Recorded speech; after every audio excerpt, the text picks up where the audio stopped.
Hello बच्चों, कक्षा 7 के विज्ञान के ऑनलाइन क्लास में आप सभी बच्चों का स्वागत है। हम इसके पहले इस इकाई में 7वीं इकाई में एक लेक्चर पढ़ चुके हैं। उस लेक्चर में हमने यह पढ़ा कि जंतुओं में पोषण की क्या विधियां होती हैं और कैसे भोजन अंतर ग्रहण की क्या विधियां होती हैं। साथ में जो जंतु हैं जैसे मानव, उनका पाचन तंत्र कैसे कार्य करता है, कौन सा भोज्य पदार्थ कहाँ पचता है और किस आंत के किस भाग से कौन सा रस निकलता है, क्या पचाता है, ये सारी चीज़ें हम उसमें पढ़ चुके हैं। आज हम उसका दूसरा लेक्चर पर देखते हैं, जिसमें हम पढ़ेंगे कि घास खाने वाले जो जंतु हैं।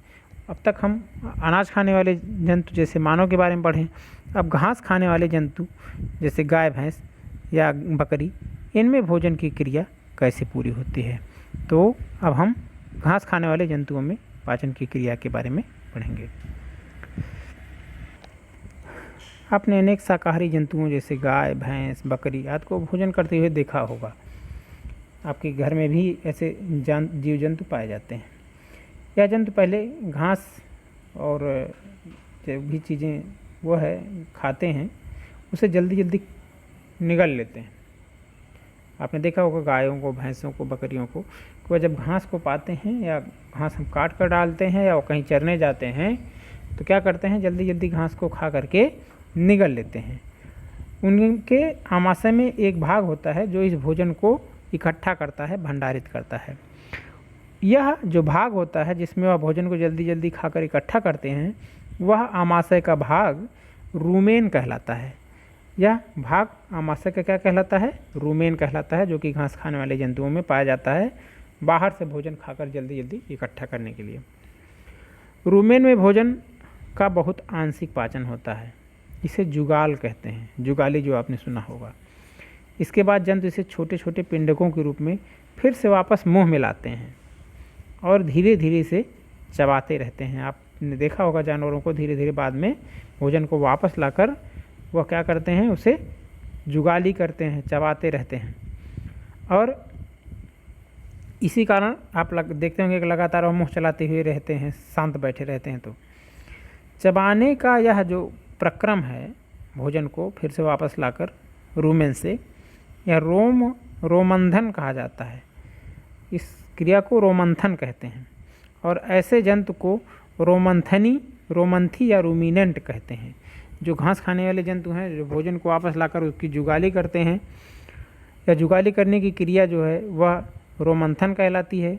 और ऐसे जंतु को रोमंथी कहते हैं जो कि जुगाली करते हैं, और या रूमिनेंट कहते हैं। तो रोमंथी या रूमिनेंट जंतु घास खाने वाले होते हैं। दरअसल जो गायें हैं, भैंस हैं, इन सब जंतुओं में मुख्य भोजन घास ही होता है इनका।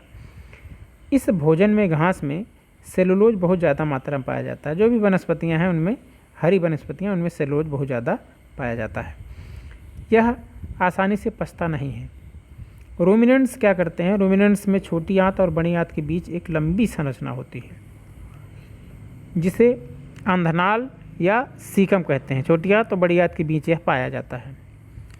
भोजन के सेलुलोज का पाचन इसी सीकम पर होता है।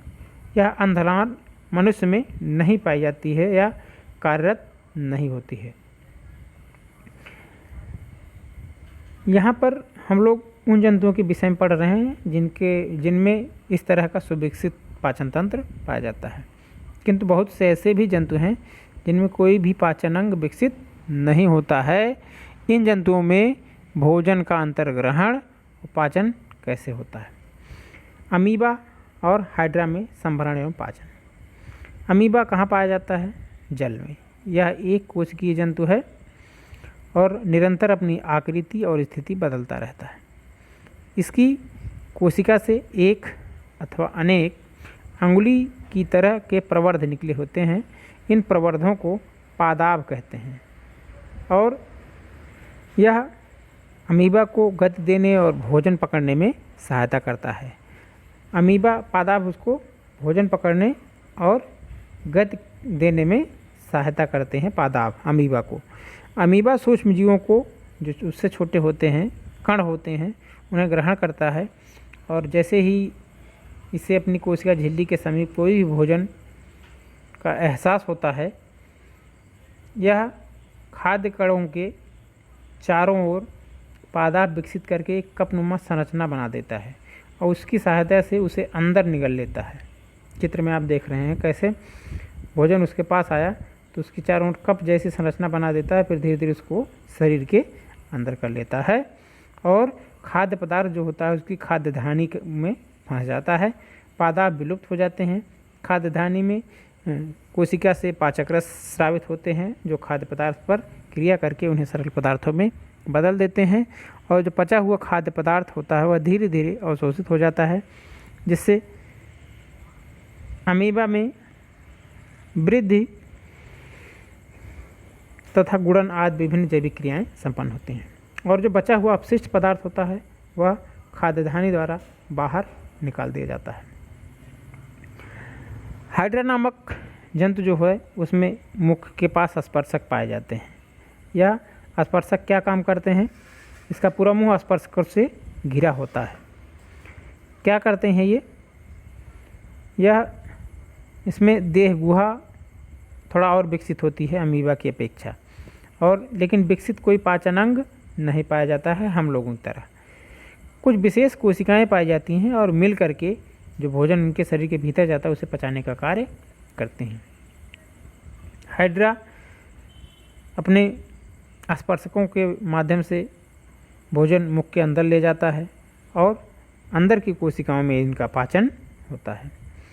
तो इस तरह हमने देखा कि जो भोजन के पाचन की का आधारभूत प्रक्रम है वह सभी प्राणियों में एक जैसा होता है कि भोजन को शरीर के अंदर ले जाते हैं। अब अंदर में शरीर में किस तरह पाचन होता है, अलग अलग क्रियाएं हैं। रूमिनेंट वह जुगाली करते हैं, सेल्यूलोज को भी पचा लेते हैं। मानव उसमें एक लंबी आंत पाई जाती है इस तरह के जंतुओं में। तो यह सारी क्रियाएं होती हैं। भोजन के पाचन का एक आधारभूत प्रक्रम सभी प्राणियों में एक समान होता है। खाद्य पदार्थ जटिल संरचना से सरल संरचना में परिवर्तित किए जाते हैं और बाद में इनसे ऊर्जा उत्पन्न होती है। इसी ऊर्जा का उपयोग जंतु अपनी विभिन्न जैविक क्रियाओं को संचालित करने के लिए करते हैं। तो यह हमने पढ़ा कि जंतुओं में पोषण किस तरह होता है। यह इकाई समाप्त हुई।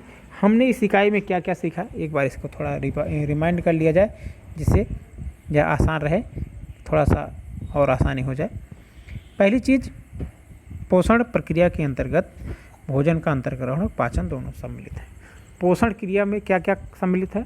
भोजन को शरीर के भीतर पहुंचाना और उसे पचाना, यह दोनों क्रियाएं पाचन के अंतर्गत सम्मिलित हैं। विभिन्न जीवों में भोजन के अंतर्ग्रहण की भिन्न भिन्न विधियां पाई जाती हैं। कोई स्पर्शकों से अंदर करता है, हमारे हाथ पैर पाए जाते हैं, मुख पाए जाते हैं। जंतुओं में गाय भैंस बकरी उसमें भी मुख पाए जाते हैं। तो भिन्न भिन्न विधियां होती हैं। अमीबा अपने पादाभों द्वारा भोजन को शरीर के भीतर पहुंचाता है, हाइड्रा स्पर्शकों द्वारा पहुंचाता है। तो भिन्न भिन्न विधियां जो हैं वह भोजन के अंतर्ग्रहण की विभिन्न जंतुओं में पाई जाती हैं। मनुष्य में भोजन का पाचन आहार नाल में होता है। मनुष्य में भोजन को पचाने के लिए एक लंबी नली पाई जाती है जिसे आहार नाल कहा जाता है और उसमें आहार नाल में मुख से लेकर गुदा तक फैली हुई होती है। कहाँ आमाशय पाया जाता है, कैसे छोटी आंत होती है, बड़ी आंत, सब आप पढ़ चुके हैं। तो पूरी आहार नाल की संरचना आपने पढ़ा है। आहार नाल के विभिन्न भागों में अलग अलग पाचक रसों का श्रावण होता है जो भोजन को पचाने में सहायता करता है। मुख में टाइलिन निकलता है, फिर आमाशय में पहुंचता है तो पेप्सिन और रेनिन निकलता है, हाइड्रोक्लोरिक अम्ल निकलता है जठर रस में और श्लेष में स्रावित होता है। फिर आगे बढ़ता है भोजन, जो छोटी आंत में पहुंचता है तो पित्ताशय से पित्त रस और अग्नाशय से अग्नाशयी रस उसमें जाकर मिलता है और इसमें वसा, कार्बोहाइड्रेट, प्रोटीन सभी का पाचक, सभी के लिए पाचक एंजाइम इन रसों में पाए जाते हैं। पाचन प्रक्रिया छोटी आंत के प्रथम भाग में पूरी हो जाती है, जबकि अंतिम भाग में भोजन का अवशोषण करने के लिए छोटे छोटे बिलाई पाए जाते हैं। उंगली के प्रवर्ध जैसी संरचना जिन्हें बिलाई कहते हैं वह पाए जाते हैं और वह भोजन को अवशोषित करने के लिए आंत का जो क्षेत्रफल है उसको बढ़ाने का काम करते हैं। इसके बाद अवशोषण के बाद जो पचा हुआ भोजन है वह शरीर की वृद्धि एवं अन्य जैविक क्रियाओं के संचालन हेतु स्वांगीकृत कर लिया जाता है। इस प्रक्रिया को हम स्वांगीकरण कहते हैं और यह जो ऊर्जा प्राप्त होती है इसका उपयोग शरीर के संचालन जैविक क्रियाओं के संचालन हेतु उपयोग होता है। यह क्रिया स्वांगीकरण कहलाती है। स्वांगीकरण हो जाता है भोजन का। उसके बाद जो बचा हुआ अपशिष्ट है भोजन मल के रूप में शरीर से बाहर निकल जाता है। यह प्रक्रिया बहिक्षेपण कहलाती है। और जो घास खाने वाले जंतु हैं उनमें पाचन की क्रिया कैसे होती है? घास खाने वाले जंतुओं में सीकम पाया जाता है जो कि सेलुलोज का पाचन करता है। बाकी आंत की संरचना समान होती है। उसमें भी मुख में पाचन होता है, आमाशय होता है। आमाशय में रूमेन नामक जगह पाई जाती है जिसमें भोजन को खाकर जल्दी जल्दी इकट्ठा कर लेते हैं। इसलिए इन जंतुओं को रूमिनेंट या रूमेंथी कहते हैं, जुगाली करने वाले जंतुओं को। तो यह इनमें एक विशेष संरचना पाई जाती है इनकी आंत में जिसे सीकम कहा जाता है। यहाँ पर सेलुलोज का पाचन होता है जो घास खाने वाले जंतु हैं। उसके बाद सूक्ष्मजीवों में भोजन पादाप के द्वारा पकड़ा जाता है और हाइड्रा में स्पर्शकोशों द्वारा भोजन को पकड़ा जाता है और खाद्य धानी में पहुंचाकर और हाइड्रा में कुछ विकसित कोशिकाओं में भोजन का पाचन किया जाता है। तो यह पाचन जंतुओं में पोषण की क्रिया यह इकाई पूरी हो गई है। अब हम इसके अभ्यास प्रश्नों को हल करेंगे। आशा करते हैं पूरी इकाई बेहतर तरीके से समझ में आई होगी। लेकिन अगर कोई भी डाउट है तो आप बेहिचक कमेंट करके उसको आप पूछ सकते हैं, हमसे मैसेज करके फ़ोन करके क्लियर कर सकते हैं। बाकी हम आपसे मिलेंगे अब अभ्यास प्रश्नों के साथ। तब तक आप घर पे रहें और इस अध्याय को पूरा का पूरा जो PDF फाइल हम भेजते हैं उसको पढ़ के तैयार करते रहें। बाकी मिलते हैं अगले क्लास के साथ। तब तक आप घर पे रहें, पढ़ते रहें, स्वस्थ रहें। हमारी बहुत बहुत शुभकामनाएं।